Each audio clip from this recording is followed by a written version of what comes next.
Então, gostaria de dar as boas-vindas à doutora Christine Neff, que é professora associada de Psicologia Educacional na Universidade do Texas, em Austin. Bem-vinda, Christine, ao Facebook Live aqui. Gostaria de dizer algumas poucas palavras e depois gostaria que Christine falasse mais e compartilhasse o seu conhecimento e suas experiências aqui. Então, em geral, penso que o significado de compaixão, em tibetano diríamos ninguém. Então, compaixão é algo que muitas tradições espirituais pelo mundo, de alguma forma, têm um senso comum de convergirem para os mesmos princípios. Há pequenas diferenças, mas basicamente penso que o foco é o mesmo.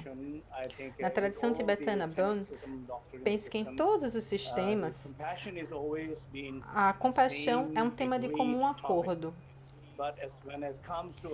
Mas quando falamos de sabedoria, há tantas divergências, tantos debates ao longo dos séculos.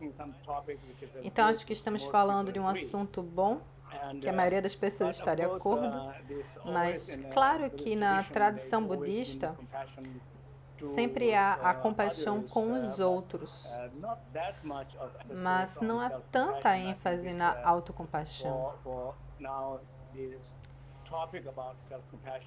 Hoje em dia, o tópico da autocompaixão é amplamente conhecido e penso que Christine é definitivamente uma das pessoas bem conhecidas, não somente no meio acadêmico, mas também, o que é mais importante,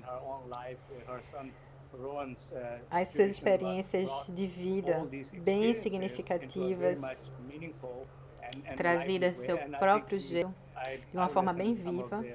Eu vi alguns de seus vídeos no YouTube e no TED e foram bem esclarecedores. Então, gostaria que Christine dissesse algumas palavras sobre si, sobre suas experiências pessoais e, em seguida, sobre sua pesquisa acadêmica. Obrigado. Obrigada, Rinpoche. Estou muito feliz em estar aqui. Sim, eu de fato descobri o conceito de autocompaixão quando comecei a praticar o budismo. Penso que compaixão é o princípio central de todas as tradições religiosas, mas acho que talvez seja um pouco diferente no budismo, porque o cerne central do budismo é a ideia de interdependência. A ideia de que o eu força os outros, que a separatividade não é verdadeira. Por um lado, a partir da posição budista não faz sentido ter compaixão para os outros e não para si, porque o eu e os outros estão entrelaçados. E eu realmente penso que é por isso que é um pouco mais prevalente nas tradições budistas. Tendo dito isso, é de certa forma presumido na tradição budista, da forma como aprendi. É claro que você tem autocompaixão. A maneira como os ocidentais praticam, especialmente aqueles com um senso bem forte de um eu separado, é focando quase que totalmente na compaixão com os outros e esquecendo ou tendo dificuldade com a autocompaixão. Então é por isso que há uma necessidade disso, especialmente no contexto ocidental, porque é tão difícil para as pessoas serem incondicionalmente bondosas consigo mesmas. Então, essa é a minha forma de abordar isso. Foi com um grupo de estudo de Thich Nhat Hanh, nos Estados Unidos, que eu aprendi isso primeiro. E embora eu não mais pratique nessa tradição, ele fala bastante de autocompaixão. Então é daí que isso vem para mim. Maravilhoso. Talvez você pudesse falar um pouco sobre o tipo de trabalho que você vem fazendo sobre os três componentes. A bondade amorosa, a humanidade comum e a presença consciente. Talvez compartilhar um pouco sobre como você pensou nessas palavras. Sim, isso é baseado nas minhas leituras. Então, onde eu primeiro ouvi sobre autocompaixão e meus estudos em grupo na tradição de Thich Nhat Hanh, como eu falei, mas as pessoas concordam um pouco sobre autocompaixão, especialmente aquele livro de Jack Kornfield, Um Caminho com o Coração, e o livro de Sharon Salzberg sobre bondade amorosa, e novamente estava meio dentro da tradição em que eu estava, mas ninguém havia esmiuçado exclusivamente. E eu sabia que queria pesquisar esse conceito, porque eu tinha feito um trabalho com um pesquisador sobre autoestima e estava praticando autocompaixão em minha vida pessoal. Então, me dei conta de que era uma ótima alternativa em relação à autoestima. Como você pensa em você de uma forma mais saudável, não requer se sentir perfeito ou melhor que os outros. Então, eu sabia que precisava chegar a uma definição clara para que eu pudesse medi-la. Basicamente, eu li todos os livros budistas que consegui, e não apenas livros budistas, mas qualquer livro sobre compaixão que consegui ter em mãos. E do meu ponto de vista, eu precisava mais do que apenas esse centro de preocupação com deprivação ou sofrimento. Precisava de bondade. Era muito óbvio que você tem que ter aquilo. A motivação para ajudar. Isso tudo é parte do que eu chamo de bondade. Então, percebi que era preciso existir algo que diferenciasse autocompaixão de pena de si mesmo. No budismo, pena e compaixão são bem distintas. Qual é a diferença? É a noção de interdependência. Eu sabia que, especialmente no contexto ocidental, eu precisaria incluir a interdependência na definição. Do contrário, estaria apenas falando de pena de si mesmo. Então, na verdade, chamei a interdependência de humanidade comum, porque fora dos círculos budistas ninguém iria entender o que eu estava querendo dizer com interdependência. Mas é disso que estou falando. Primeiro, entender as causas e condições que podem juntas ser a vida humana. Direcionar nossos atos de forma que não precisamos nos culpar ou nos julgar como os únicos responsáveis por ações que estão embutidas em um contexto muito, muito maior, que nos permite o perdão e a aceitação. Já basta essa ideia de que todas as pessoas têm que ser perfeitas. A vida não é perfeita, não é apenas para nós, é o seu jeito que a vida humana é. Então é por isso que incluí esse componente. E primeiro eu pensei que talvez fosse isso, mas então me dei conta que, na verdade, a presença consciente deveria estar lá também, ao menos na minha perspectiva. Porque a presença consciente é a base. Ou seja, nós temos que ser capazes de estar com sofrimento por tempo suficiente, ser capazes de abrir o coração para nós mesmos. Se criamos resistência, seja eu não quero isso, não está bom, ou tentar consertar ou controlar, ou então ficar envolvidos e perdidos em nossos pensamentos, não poderíamos ser autocompassivos. Então, suponha que essa tenha sido a minha contribuição. Não acho que na literatura budista que li se fale da presença consciente como parte da autocompaixão. Mas se presumia que ela estava lá. Era presumido que você está em um estado de presença consciente quando você tem compaixão. Percebi isso por causa da definição ocidental, em que eu preciso estar perto para poder mensurar. Então, é daí que os 3 componentes vêm. Eu estava um pouco preocupada que talvez eu tivesse entendido errado, mas, por sorte, pessoas que têm pensado sobre isso pela perspectiva budista estão ok com a definição. Talvez possa não ser tecnicamente a maneira como compaixão é definida no budismo, mas prática e pragmaticamente acho que esses elementos tinham que estar lá. Talvez entendemos sempre o filosófico, mas que é o espiritual, que realmente faz diferença na vida das pessoas. Pode nem sempre se ajustar exatamente à definição, eu entendo. Deixe-me fazer uma pergunta sobre esses 3 componentes. Quando você falou disso, chegou a essa ideia e hoje você trabalha com as pessoas de uma forma mais espiritual. Então, a sequência desses 3 realmente importa para você? Porque às vezes parece que a sequência importa muito. Porque o que você realmente está tentando fazer é trabalhar com tantos indivíduos diferentes, que sempre estão em lugares totalmente diferentes em suas vidas. E como eles estão se sentindo sobre si mesmos, como eles estão se relacionando com o sofrimento e a dor em lugares diferentes. E você diz, para algumas pessoas, sentir a sua dor, isso é dizer demais. Se você diz, tem um pouco mais de compaixão, seja bom para si mesmo, como você é com seus amigos, isso é fácil de entender, porque isso envolve personalidade, emoção, algumas imagens familiares. Então, eles sabem como fazer, mas sentar com a dor Isso ninguém faz.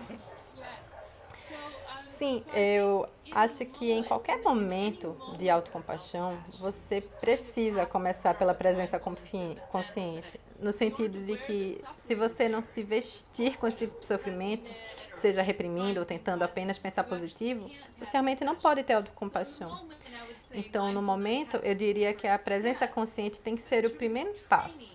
Mas em termos de treinamento, de como você aborda a autocompaixão, acho que você está absolutamente correto. Há diferenças. Para algumas pessoas é melhor começar pela presença consciente, aprendendo técnicas de presença consciente e a ser estável em suas experiências, e então eles podem adicionar a compaixão. Para outras pessoas é simplesmente demais pedir que elas se sentem com sua dor. Elas estão sobrecarregadas e, de fato, precisam da bondade primeiro, antes de que elas possam estar presentes conscientemente. Então, eu acho que há diferenças individuais, mas se você pensa em qualquer momento particular de autocompaixão, se não há consciência da dor, isso se torna impossível, a autocompaixão, do meu ponto de vista. Essa sequência é muito boa dessa forma, porque, primeiro, para a maioria das pessoas, penso que ter a bondade amorosa consigo mesmos é uma linguagem com que elas estão familiarizadas. E uma vez que elas se tornam mais familiarizadas com isso, elas estão estáveis, fortes o suficientes para se sentar com a dor.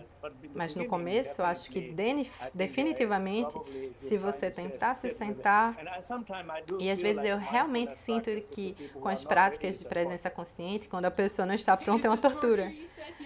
É uma tortura sim, e eu acho que realmente há diferenças. Hoje é diferente, programas lá fora, os 3 programas principais para ensinar presença consciente no contexto ocidental, o contexto não budista, é a presença consciente baseada em redução de estresse. Nosso programa é provavelmente mais prevalente para ensinar autocompaixão consciente. Mas também há programas desenhados para ensinar a compaixão com os outros, o treinamento do cultivo da compaixão. Para algumas pessoas, penso que esse é o caminho mais fácil para entrar, porque elas estão acostumadas com isso, elas topam isso, elas sabem como dar compaixão aos outros. E depois eles meio que escorregam, sem querer, ali dentro, e estão conscientes. Então, realmente acredito que há diferentes portas de entradas para a mesma sala e é bom que as pessoas tenham escolhas. Maravilhosa colocação. Como não temos muito tempo, quero assegurar que vamos aproveitar ao máximo sua presença aqui e penso que é uma parte importante a sua pesquisa sobre autocompaixão. Então, gostaria de perguntar quantas pesquisas você fez sobre autocompaixão e qual é a mais importante? Por que você sente que é a mais importante e qual é a descoberta mais importante em autocompaixão, na sua opinião? A melhor coisa é que eu fiz cerca de 40 estudos e há talvez 1.000 estudos sobre autocompaixão. Eu sequer consigo acompanhar a literatura, cada ano ela dobra, então uma curva exponencial, e isso é extraordinário. É difícil dizer exatamente qual é o estudo mais importante, mas eu diria talvez o mais influente sejam os estudos que estão chegando agora, mostrando que autocompaixão aumenta a motivação, pois se assumia que enfraquecia. Porque no Ocidente, o bloqueio número 1 para a autocompaixão é as pessoas pensando que precisam ser duras consigo para se motivar. E de fato, isso não é só no Ocidente. Muitas culturas da Ásia Oriental, culturas confucianas, também acreditam que você tem que ser muito duro consigo para motivar as mudanças e atingir seus objetivos. Então, tem um estudo da Universidade de Califórnia, em Berkeley, por Juliana e Serena Chen, uma série de 4 estudos, incluindo estudos experimentais, mostrando que se você ajuda as pessoas a serem mais autocompassivas, quando elas falham, elas se tornam mais motivadas a, antes de tudo, tentar novamente, e depois a continuar tentando e persistir em aprender. Então, acredito que esse foi certamente o ponto de virada, o marco. Porque muitos diziam, sim, tudo bem, me deixa mais feliz, me deixa menos deprimido, mas eu quero atingir meus objetivos. É assim que a sociedade se orienta. E agora sabemos que vamos te ajudar a atingir teus objetivos. E acho que esse é o ponto de virada para as pessoas. Dar algum espaço para a ideia de autocompaixão. Você poderia dar uma curta definição do que é exatamente autocompaixão, a partir do jeito que você trabalha? E como você chegou a essa definição? Há algo a ver especificamente com a tradição ou simplesmente é assim que você vê? Sim, então, novamente, há 3 componentes em que costumo definir autocompaixão. Na verdade, 6, porque cada componente tem um positivo e um negativo. Então, significa tratar a si mesmo com bondade, como você trataria um bom amigo, cuidando de si, tentando ver suas necessidades, aliviar seu sofrimento. Em oposição a julgar a si mesmo, ser apenas crítico e prejudicial consigo. Então, esse é um componente. O segundo componente é enquadrar suas experiências na humanidade comum. Ou seja, ninguém é perfeito e todo mundo tem uma vida imperfeita. Em oposição ao que é muito mais comum, as pessoas se sentem isoladas quando erram ou quando algo difícil acontece em suas vidas. Ainda que logicamente elas saibam que ninguém é perfeito e ninguém tem uma vida perfeita, elas sentem que algo deu errado. Quando você comete um erro, você sente que não deveria ter cometido esse erro. Verdade, porque não? Isso é ser humano, é errar. Então, autocompaixão é quando você alinha tudo na sua vida como uma experiência humana compartilhada. Então, podemos dizer que o último componente, que acho que deveria estar lá, é ao menos viver a experiência de autocompaixão como definida aqui. Seja relacionada ou separada, não importa. Sei que para a experiência da autocompaixão é preciso estar disposto a estar consciente da própria dor, aceitá-la. Vamos encarar que não queremos sequer reconhecer que estamos em dor. Gostaríamos de pensar em outra coisa ou de ficar tão perdidos no modo de resolução de problemas que nós basicamente não conseguimos nos virar para nós mesmos e fazer a dor ir embora. Você tem que estar consciente, em oposição a estar perdido na história discursiva da dor. E o melhor dessa definição é que ela leva diretamente a intervenções. Por exemplo, se você quiser fazer um estudo experimental e ver como a autocompaixão muda o comportamento, você pode primeiro pedir para as pessoas escreverem que estão conscientes do que estão sofrendo nesse momento. Você faz elas lembrarem que isso é a parte da condição humana. Depois você faz elas escreverem para si a bondade com que elas trataram os amigos. É assim que você faz as pessoas entrarem no estado mental de autocompaixão, você pode ver como isso muda seus comportamentos. Então, basicamente, sua definição de autocompaixão parece ser bem ampla, como se você estivesse tentando incluir tudo ali. Mas, tipicamente, na tradição budista, compaixão é definida bem especificamente, não tenta incluir tudo. Sim, acho que no budismo a maior preocupação é com o alívio do sofrimento. Isso, basicamente, uma noção de que os outros possam ser livres do sofrimento. Então, é desejar que os outros se livrem do seu sofrimento. Essa é a definição de compaixão, ou ninje, aplicada em direção a si mesmo, no sentido de um desejo profundo, verdadeiro, de ser livre do próprio sofrimento. Isso poderia ser definido como autocompaixão. Mas quando você inclui a presença consciente, quer dizer, nas tradições budistas, às vezes você pode pensar em compaixão absoluta e compaixão relativa. Compaixão absoluta é mais quando você está tentando ou quando você consegue ir além de sua personalidade e é capaz de repousar naquela consciência, além da personalidade de confrontar a sua dor. E é esse poder que a consciência tem de curar a dor. A pessoa é capaz de fazer isso. Mas quando alguém não é capaz de fazer isso, a noção de se tratar como um melhor amigo, particularmente quando se está em dor, acho que isso funciona bem, não? Sim, você está certo. Acho que minha definição é mais geral.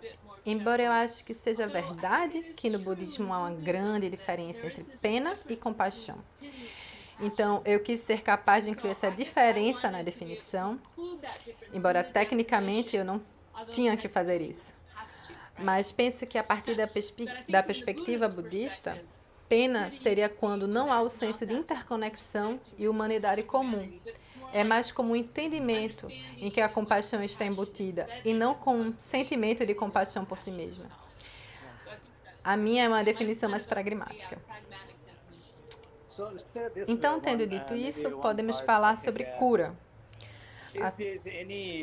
Há tantas pesquisas que provam isso.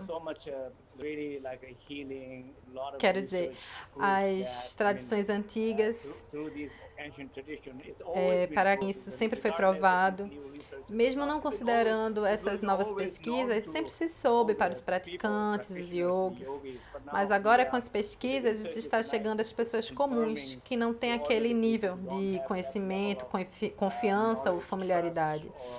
Então, vamos dizer assim, há algum lado negativo de tratar a si mesmo como se trataria o melhor amigo?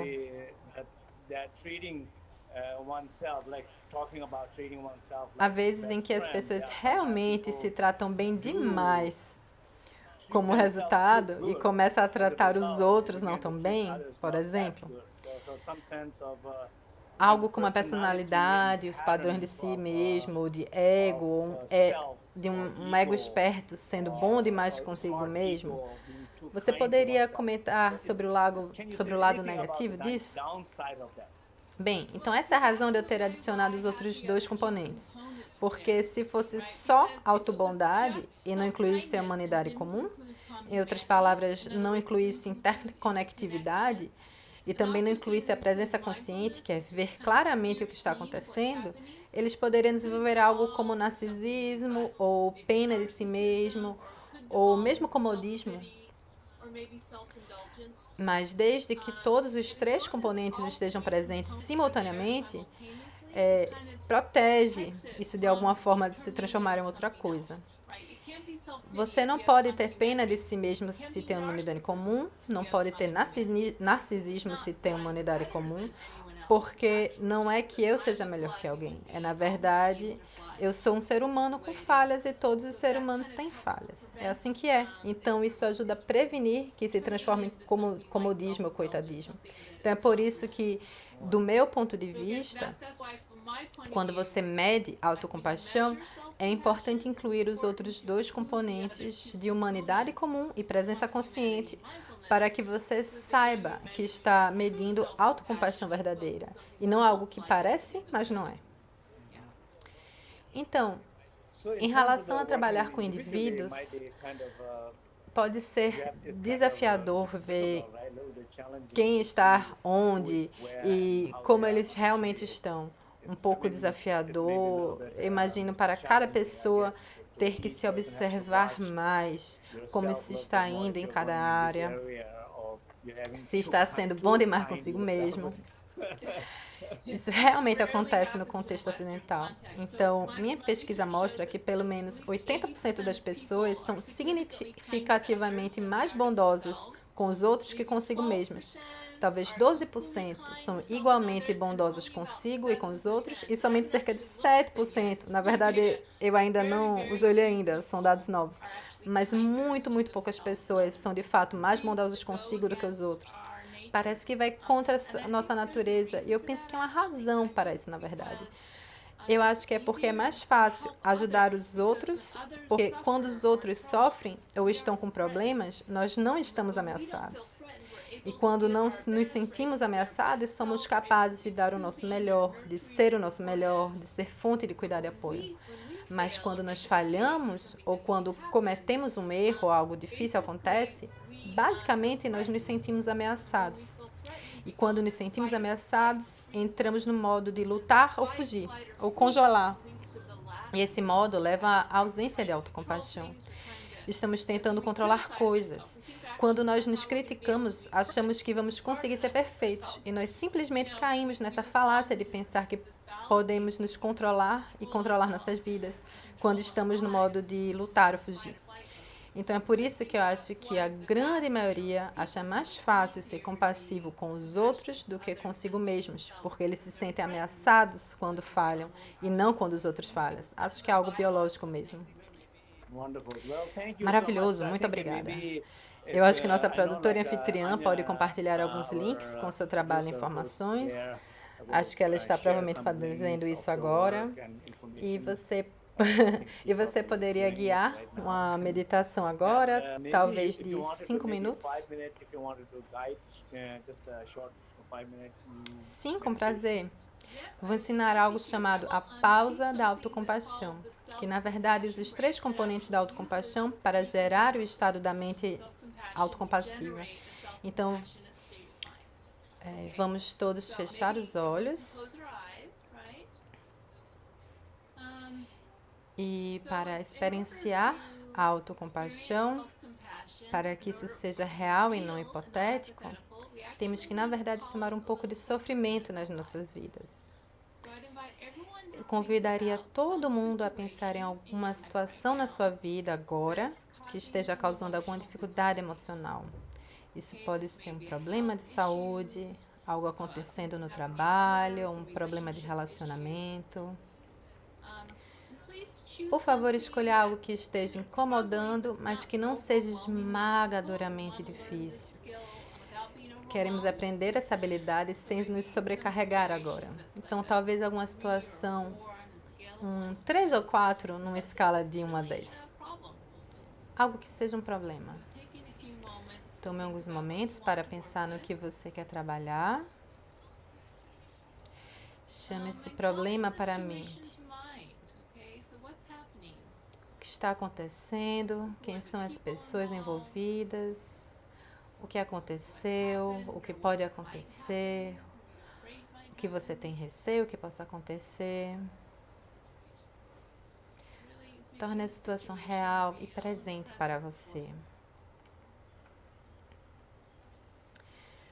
Ok, então vou dizer uma série de frases que foram elaboradas para evocar os 3 elementos básicos da autocompaixão. A primeira frase é: este é um momento de sofrimento. Basicamente, estamos sendo conscientes do fato que esta situação é realmente difícil e machuca. Então, eu te convido a usar qualquer linguagem que valide isso para você. Algo como: uau, estou realmente lutando com isso agora. Isso é difícil.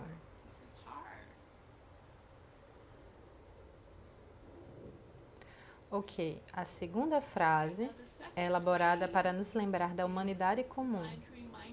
A segunda frase é: sofrimento é uma parte da vida. Em outras palavras, não é normal que essas coisas aconteçam. Isso é simplesmente parte do que significa ser um ser humano. Então, novamente, veja se você encontra uma linguagem em que realmente traga essa mensagem para você, de um modo que faça sentido. Para algumas pessoas, isso pode ser: eu não sou a única pessoa que se sente assim, ou isso é completamente normal. Qualquer que seja a mensagem que você precise ouvir, lembre a si mesmo que isso é parte do que significa ser humano. Ok, então o terceiro elemento que queremos trazer é a bondade. Então convidaria você a se sentir, talvez colocar a mão no seu coração, ou fazer carinho no seu rosto, se dar um abraço, se isso não for esquisito. Algum gesto físico de bondade. Talvez segurar sua própria mão, realmente sentindo o calor do seu próprio toque.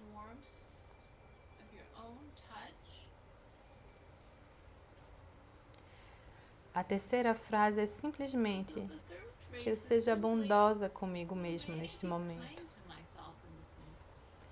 Eu preciso da bondade, está doendo e eu preciso de um pouco de bondade e compaixão. Que eu possa me dar a bondade e a compaixão de que eu preciso neste momento.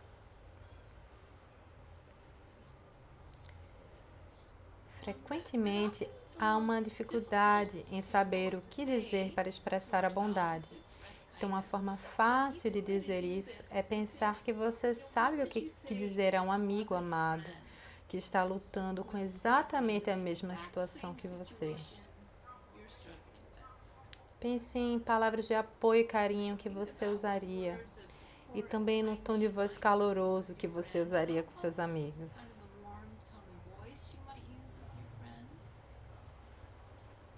Você está apenas tentando se ajudar. Veja como é essa sensação de ser bondoso consigo mesmo neste momento, como você naturalmente seria com seus amigos.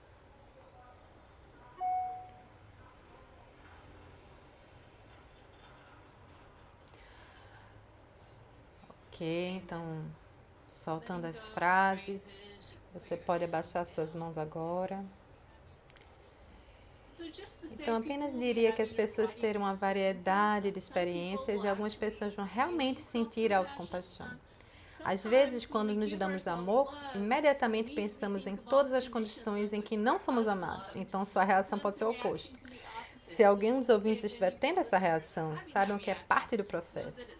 Sentir autocompaixão pode ser meio esquisito no começo, pode mesmo trazer alguns sentimentos incômodos, então tá tudo bem, sabe? A ideia é plantar a semente da bondade com nós mesmos e depois ver o que vem naturalmente. O que está nutrindo o processo sem expectativas de eu deveria estar sentindo tal coisa. É importante dizer isso. Bem, muito obrigada por essa bela meditação e obrigada por todo o seu trabalho e informações. E nós lhe desejamos o melhor, que esta linda missão, esse trabalho se espalhe para ajudar muitas pessoas a se livrarem do sofrimento. Obrigada. Muito obrigada por me convidar.